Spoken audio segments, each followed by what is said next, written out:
Hey, what's up, everybody? This is your boy Ruben, coming to you again. Good Grief Friday. Man, we got a special show for you today. We got some friends that's gonna be sitting there with us on today. We're gonna be really talking about grief. And remember, this all started by somebody asking me a question: what does grief look like for you? So stay tuned. It's getting ready to come up. It's gonna be a great show. Don't forget to like this video, share this video. We need 1,000 likes today. 1,000 likes. So let's go. Trust the process. I'm Ruben Mosley. And obviously, the reason I'm here is God inspired me to start a video series called Good Grief Fridays. And the reason is because my wife passed away on August the 8th, 2021, and kind of sent me into a grief spiral. And so I'm here, and we're creating this video because, you know, we want to be able to help and inspire people that can deal with grief in a healthy space versus letting grief, you know, overtake us. And I brought a couple of friends and son. This here is Tanya Bill, right? I'll let her tell her own story. This here is LaShawn Williams with a capital S. Make sure y'all understand that. I'll let her tell her story. And this is Cleararthur Cook III, and he has his own story. So mine is simply, you know, my loss was my wife, who was my best friend, you know, and so we actually came up with this concept of what she used to tell us. She used to, matter of fact, Tanya was a part of her ministry group that she would minister to people, and every time, every day, she would sit there and she would always tell them, trust the process, right? And so we got these shirts made, and I asked everybody to just make it their own.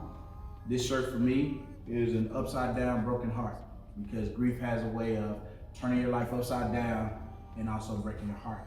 And so I just wanted to be a spokesman for that. So I let Tanya, or Tonya. I'm Tanya Bill, and I'm here because I lost my eldest son, March 24, 2017. Oh, sorry. It's okay. And I've been lost, broken, just trying to figure my way through this grief. And that's just where I am right now. Absolutely. Just pass it off. Keep it. I'm LaShawn Williams. I lost my husband January 14, 2020. And right now I'm currently just trying to pick up the pieces and kind of keep going. Hence her shirt. Yeah, lots of pieces. So I am Cleararthur Cook III, the youngest son of Benjamin Mosley. The loss is unexplainable. Like Ruben's shirt, it's a broken heart. It's like you lose your heart, so it's like nothing there.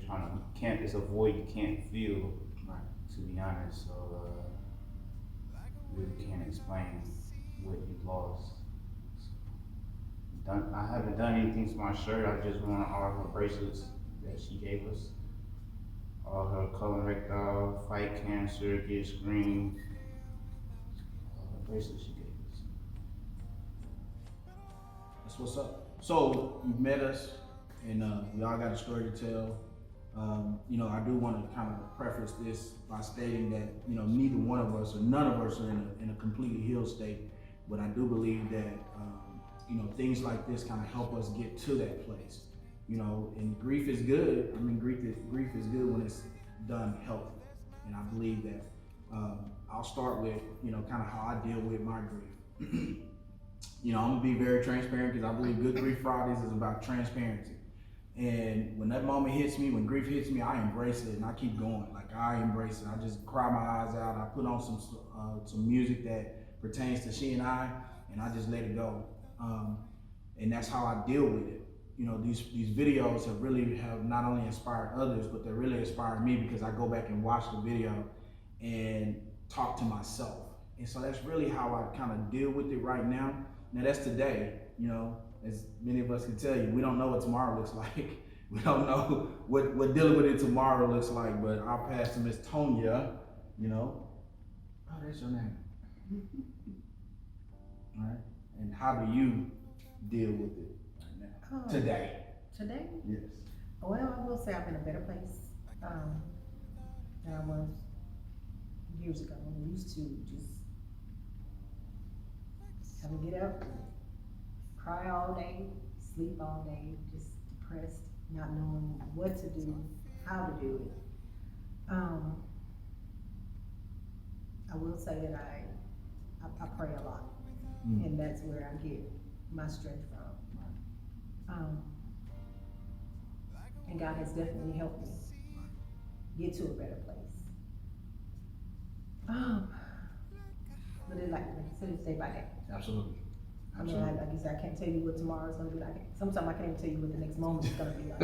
It just depends, you know, some days, I mean, I get up and I worship, I put some, you know, worship music on and I go with it. And then I may be in a good place. Next few minutes, I'm on the floor, just lost, Right. broken.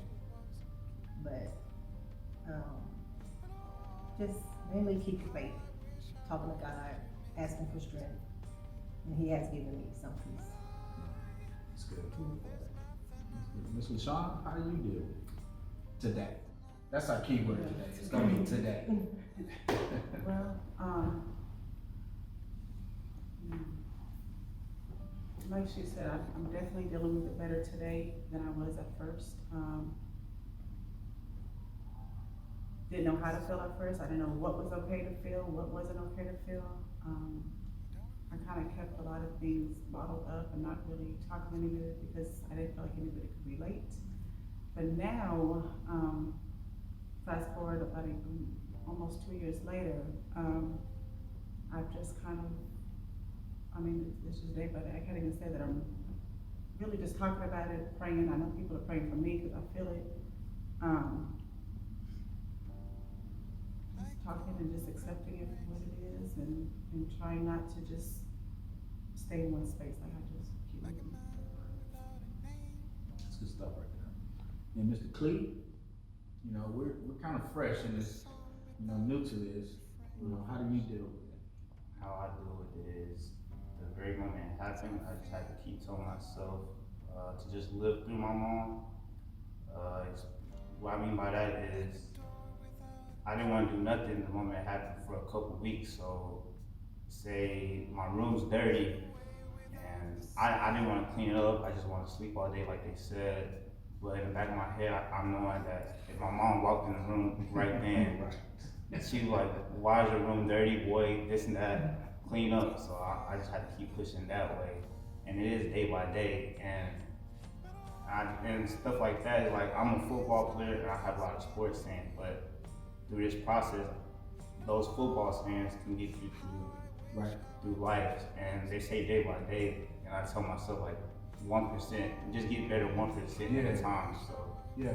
maybe you sleep till 2 p.m. today, and tomorrow you might want to try and wake up at, no matter if it's 1:58 or 1:57, you still getting better.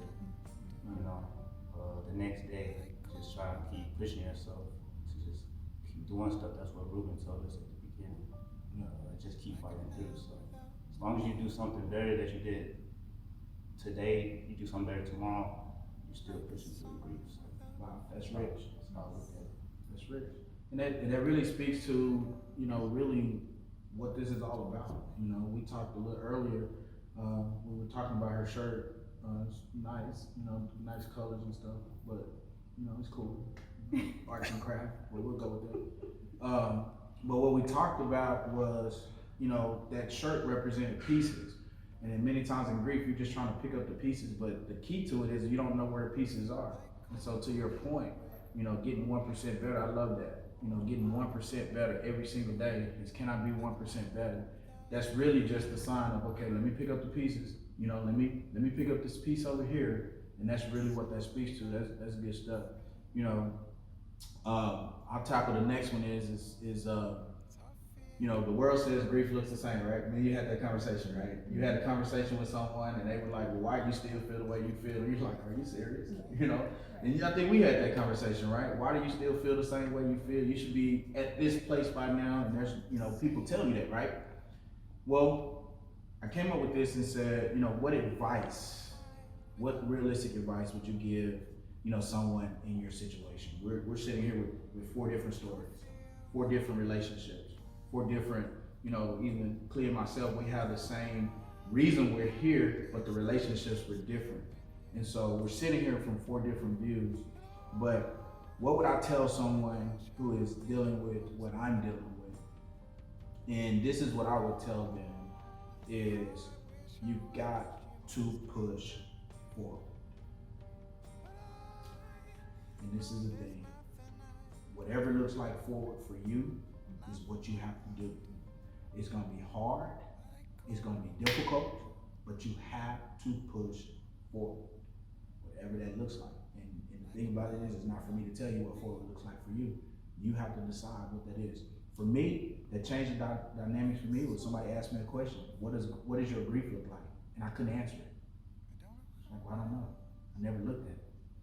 And so when they asked me that question, I had to say, okay, well, now that I'm looking at it, for lack of a better word or better understanding, my grief looks messed up, and I don't want to be messed up, right? I don't want to be messed up. So I had to try to paint a different picture of my grief.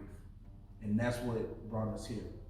What would you tell someone in Tonia's situation?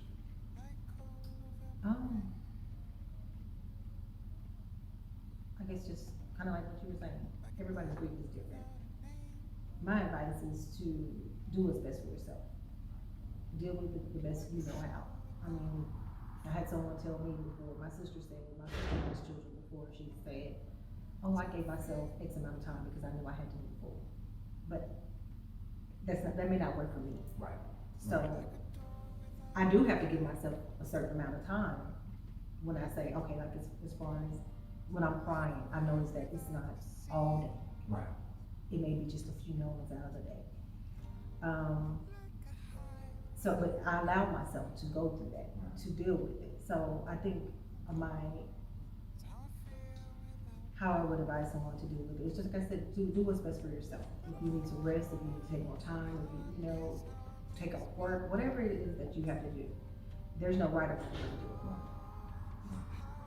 Mr. Sean, what would you say? Yeah, I could definitely agree with that. What both y'all said about the time frame. There's not one. You do what's best for you, of course. There's times that I have a lot of triggers that kind of set me back a little bit. I just see that for what it is at the moment. If I need to cry, I do. If I need to just call somebody and talk to them about it, or if I need to there's been times when I'm talking to him like he's there, just have a conversation, which I'm just gonna say it sounds crazy, but It's not. it doesn't. It's not. Just do what's best for you. I mean, that's it. I mean, not allow anybody else to take those steps for you and tell you what steps or what pace you should go. You know what, and I'm gonna say something to that. And this is very important, people that's dealing with grief, if you have somebody that's trying to push you a little faster than where you really wanna go, that's not your friend. Let me just tell you, that is not your friend, alright? Your friend is supposed to grab your hand and walk with you, not pull you, because, you don't know, every day is different. I mean, every day I wake up is different, so I think that's very key. Mr. Clee, what would you tell someone in your situation? I think I'll say something like this is something that you can get through, but you'll never get over it. It's always going to be there. I've talked to some of my uncle's best friends, and they lost parents from 15 years ago. They still deal with it today. Everybody's going to have their moments, triggers, like she said. Sometimes you might have to pull over because you just got tears in your eyes. Sport-wise, I just made a team, and I was crying the same day before. Memories pop up on Facebook. Right. It's just stuff that's you're never gonna get over it. It's just gonna always be there, no matter how old you are. So I think that's what I tell someone. Absolutely. Well, listen, I just want to thank you guys for sitting in with us on Good Grief Friday. As you know, we're going to be here every Friday. This is actually our 10th show. And I know I shared with you and said that God told me to do 10. But he's also leaning me into maybe adding some more to this. And we're just asking that you would just like this video. We ask that you would, share this video, and let's get it out to as many people as we possibly can. And just keep checking us out. Appreciate you. Thanks for coming out.